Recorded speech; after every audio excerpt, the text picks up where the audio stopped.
Yo, yo, yo, what's good, family? Welcome to PNP. It's your boy Rashad, one half of PNP, and today I'm here to talk to you about 5 situations where the youth option is better than the experienced option on the roster. Very important stuff right here. Now, before we get into this, if you're watching on YouTube, make sure you hit that like button, hit that subscribe button, hit that notification bell. We're on the road to 50,000 subscribers, and we have a long way to go. All right, let's just see if we can get to 11K by next week. Let's get to 11K by next week. We've got like 300 subscribers to go to get to 11K. Let's make that push. All right, hit that subscribe button if you're watching. Now, if you're watching on Newsbreak, we want to get to 1,000 subscribers by the end of the year. 1,000 subscribers on Newsbreak. Let's make this thing happen for your boy. All right, hit us up, hit that follow button, hit the like button over there, get in the comments. Let me know what's good. Shout out to Newsbreak. Now, let's get into this topic.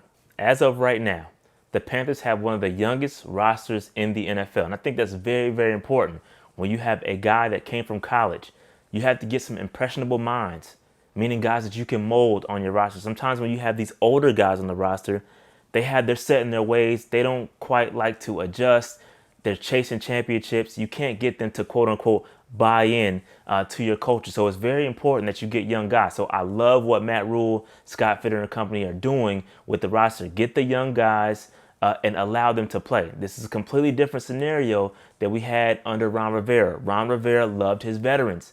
Oftentimes did not play his youth, his talented youth, i.e. DJ Moore. When we drafted DJ Moore, he rode the pine for a little bit. I know he had his little speeding incident, but he rode the pine, okay? He was in Ron Rivera's doghouse. But Ron Rivera does not like playing young guys. He did not in the past when he was the Panthers coach. Maybe that's changed up in Washington. But when he was the Panthers, he did not like playing young guys. Completely different scenario right now. We have a roster full of young guys, and they are getting play. Now, as of right now, we have 4 guys over the age of 30. J.J. Jansen, Matt Paradis, Rashawn Melvin, Julian Stanford. Those are the only 4 guys over 30. So we have one of the youngest rosters in the game right now. I think it was second youngest roster in the game. This was maybe a month or so ago. I'm not sure where that stands now, but a very young roster. And I think that's important. Now, let's get into this where I think you have to make some decisions because, again, under Ron Rivera, it was always experience over youth. And I have 5 scenarios where I think youth is better than the experience right now. And I think these guys may need to get some play over the experienced guy on the roster. Now, let's get into it. All right, let's get it. David Moore versus Terrace Marshall. David Moore was signed for a 2-year deal this offseason, obviously by Scott Fitter. Scott Fitter knows him extremely well going back to Seattle. Scott Fitter was there with David Moore for the entire 4-year career of David Moore so far, okay? So, in 2020, David Moore caught 35 passes for 417 yards and 6 touchdowns, served as wide receiver 3 after Tyler Lockett and DK Metcalf. Likely going to fill a very similar role alongside Robbie Anderson and DJ Moore.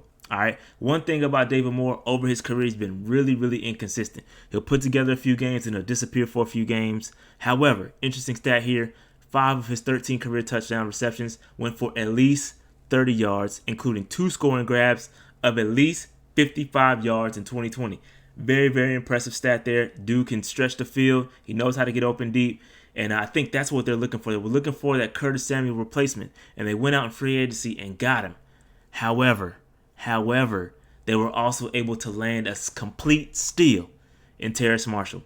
Listen, sometimes you can't plan for these things. And when the best player drops to you, you have to take them. And that's what Scott Fitter and Matt Rule did. They were able to get Terrace Marshall in the second round, a guy who was widely advertised as a first-round pick. It didn't happen for some odd reason, and now he's a Carolina Panther, and I'm thankful for it. This guy, Terrace Marshall, is a beast.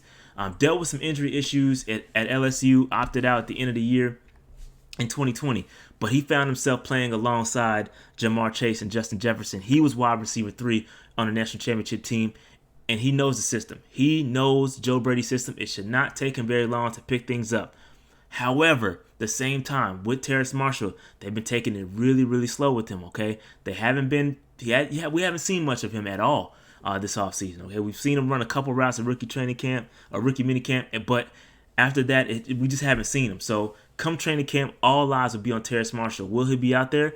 Or will he be training? Will he be on the sideline?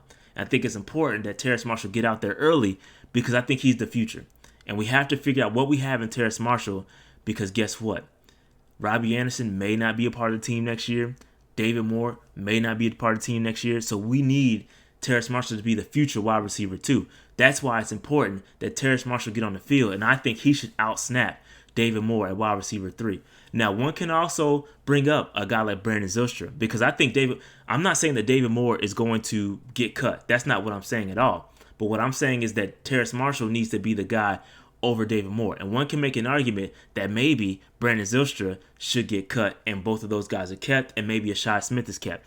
That could be true. We may keep 7 wide receivers. I don't know. But wide receiver is the deepest position on this roster. Okay, it's the deepest position on this roster. And listen, y'all, I always keep it a buck with y'all. Brandon Zylstra is my guy. I have slight favoritism, more than slight favoritism towards Brandon Zylstra, so I hope he makes the roster.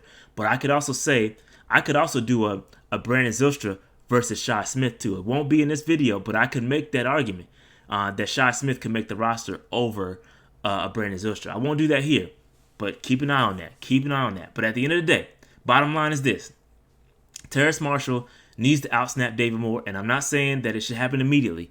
Terrace Marshall, over the course of the season, his snap counts need to increase. He needs to be the guy going down the stretch. Guys, just relax.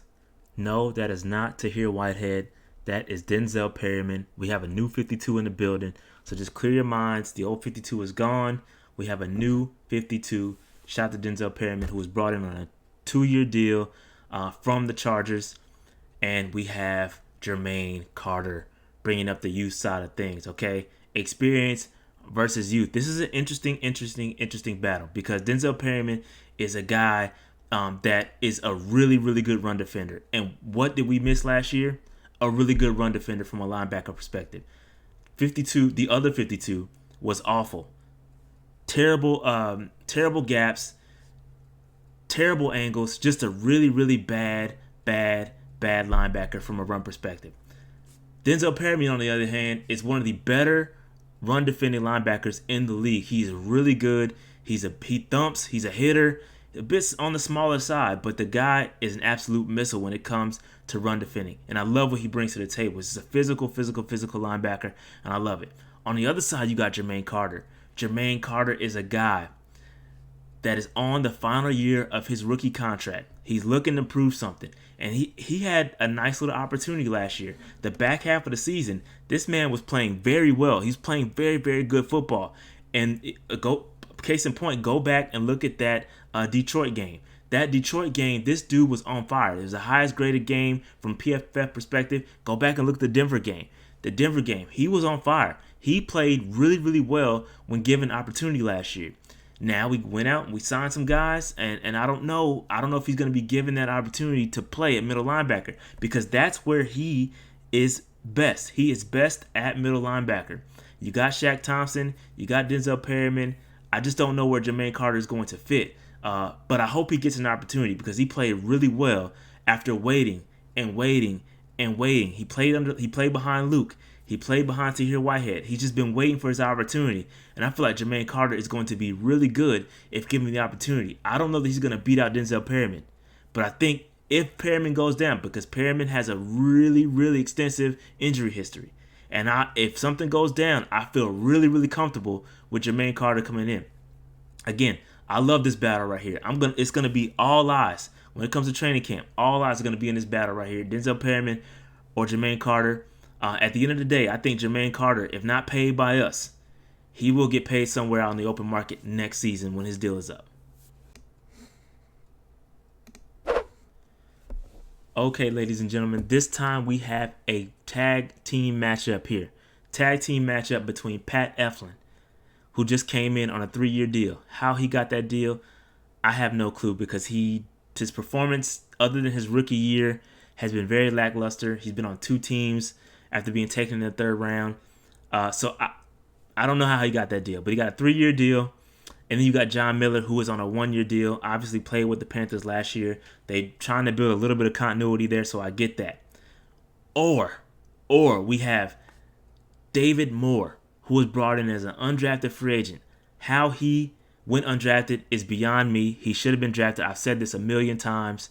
The guy is worth a draft pick. He's one of the better guys at Senior Bowl. Really good player. And then you got Deontay Brown, big Deontay, who I never would have imagined we would have been able to get. This guy's out of Alabama. Obviously, know how to win there. He's big body dude, and I don't know how we got him in the 6th round. I have no clue, but I'm thankful. So this is an interesting matchup here because you have guys that have experience, right? John Miller played with us last year. Pat Elflein, 3-year deal. And these guys, I think, are their bodies, okay? I don't think these are depth signings to me. The long-term answer lies in David Moore, Deontay Brown, and even I'll add Brady Christensen to this. All the talk. Brady Christensen is a 2nd-round guard, 3rd-round tackle, okay? So I'll even add him to this. We got a triple team versus the double team. The answer lies in those draft picks, and we need to see those draft picks play sooner rather than later. Again, Pat Elflein's deal, it's a 3-year deal, but we can escape that deal after year 2. We need to see what we have in these young guys. There's a lot of guards out there we have on the roster that are young. Let's see what we have. Let's see what we got. Put those guys out there. That way you can start to build continuity in the offensive line, which is something we've lacked. There's something I've been crying about for a long time. I was going to say the B word. I've been B-wording about it for a long time. So I need us to get some continuity, and you have continuity in draft picks. Deontay Brown on a rookie contract. Brady Christensen on a rookie contract. David Moore is going to be on a favorable deal to the team because they got him as an undrafted free agent. There's going to be he's going to be a restricted free agent. It's going to be some things that we're going to be able to do with his contract to retain him long term. So I need to see what we have in these guys. Let's get rid of these John Miller. We appreciate your contributions to the team last year and this year. Pat Elflein, bro, I don't know how you got the 3-year deal, but I need to see what these guys have. The young guys need to be out there on the field, and over time, we need to see what we have in these young cats sooner rather than later so we can start to build some continuity on the offensive line, something I've been begging for a long time. All right, next up we have Juston Burris or Sam Franklin, okay? Juston Burris is a guy that played with us last year, played some solid reps. He was decent when he was out there. He wasn't terrible, but we can improve for sure. But Juston Burris is a guy that I like, but he is on the final year of his 2-year contract that he got with the Panthers last year, okay? And so we need to start thinking about the future. Our safety room is probably the worst position on our roster. It lacks depth. It lacks true talent there. And so this is where I have a little bit of concern. Juston Burris obviously has his experience. He's been playing a long time. Coming from Cleveland to the Panthers, he played well. He actually had the game-winning interception against the Falcons, which was our first win in a long time versus the Falcons. So I appreciate that. I mean, he's played well, pretty good in run support. He's a pretty good, solid overall safety. But at the end of the day, Sam Franklin is a guy who Matt Rule loves. There's a little bit of nepotism at play here. Sam Franklin goes back to Phil Snow and Matt Rule at Temple. So there is some connection there. And I like Sam. When Sam was on the field, he had a couple mishaps where there was some communication issues. He got beat deep a couple times. But at the end of the day, I like what I saw there. I'm not mad at Sam Franklin. He's a young cat. He went undrafted. So it's not like this guy is a straight up baller. He showed some promise. And maybe we want to see a little bit more Sam Franklin. I have no problem with that. But when do you make that switch? Because you have to start thinking about the future at that safety position. We need to find some answers there. So we need to start to consider when we're going to make that transition. Sam Franklin's 25 years old. Juston Burris, 27. Final year of his deal. We need to figure it out where we're going to go moving forward. Sam Franklin is a guy that can play strong safety. Okay? He can come up in the box. He's a bigger dude. He's a former linebacker. So he knows how to play and knows how to be physical. He had a sack against Patrick Mahomes when we played them and took that L. So the guy is a solid player. Again, a couple of miscommunication issues, but I think he can really make a push and push Juston Burris right on out the door. All right, guys, it's time to get the gloves out because this one is really interesting.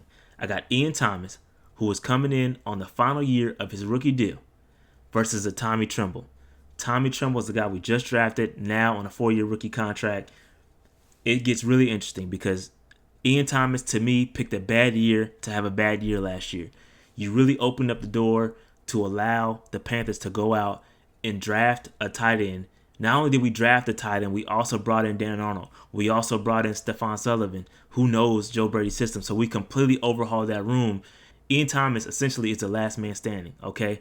And I just don't know that he's going to do enough or have the opportunity to do enough to prove us re-signing him to a longer-term contract. I just don't think it's going to happen.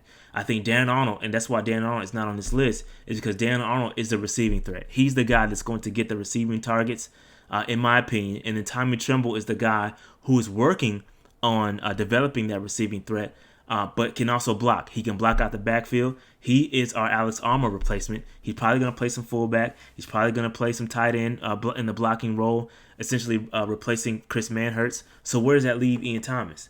Ian Thomas, to me, is the odd man out. And I feel bad for the guy because really most of his struggles, from what is being reported, is that he struggled with the playbook last year and he struggled learning it virtually, okay? Listen, I have a problem learning virtually too, man. I need to get in the classroom. I need to be able to ask questions face to face. I need to see and do. This dude, Ian Thomas, didn't get that opportunity because of COVID. So COVID really impacted his future, essentially, or could have, if this guy doesn't step it up next year. Okay, and in my opinion, I just don't think he's gonna do enough. And I think it's time. You got Darren Arnold on a 2-year deal. You got Tommy Tremble on a 4-year deal on his rookie contract. And I just don't know that Ian Thomas is going to be able to withstand what's coming from a tight end perspective. All right, guys, that's my top 5 situations where the youth may outweigh the experience on the roster. These are good guys. These are good young players, and I feel like they should get on the field as soon as they're ready. Now, I'm not saying that they should go out there and start week 1. That's not what I'm saying. But I think there should be some sort of smooth transition where you can see these players get more and more snaps as the season goes along. That's how it's supposed to work. And I think, listen, unless we're in a huge playoff push, which could be the case, right? We could be a really good team next year. Unless we're making that playoff push, these experienced guys, unless they're dominating, they need to be replaced by these better young players, okay? That's my thought process, okay?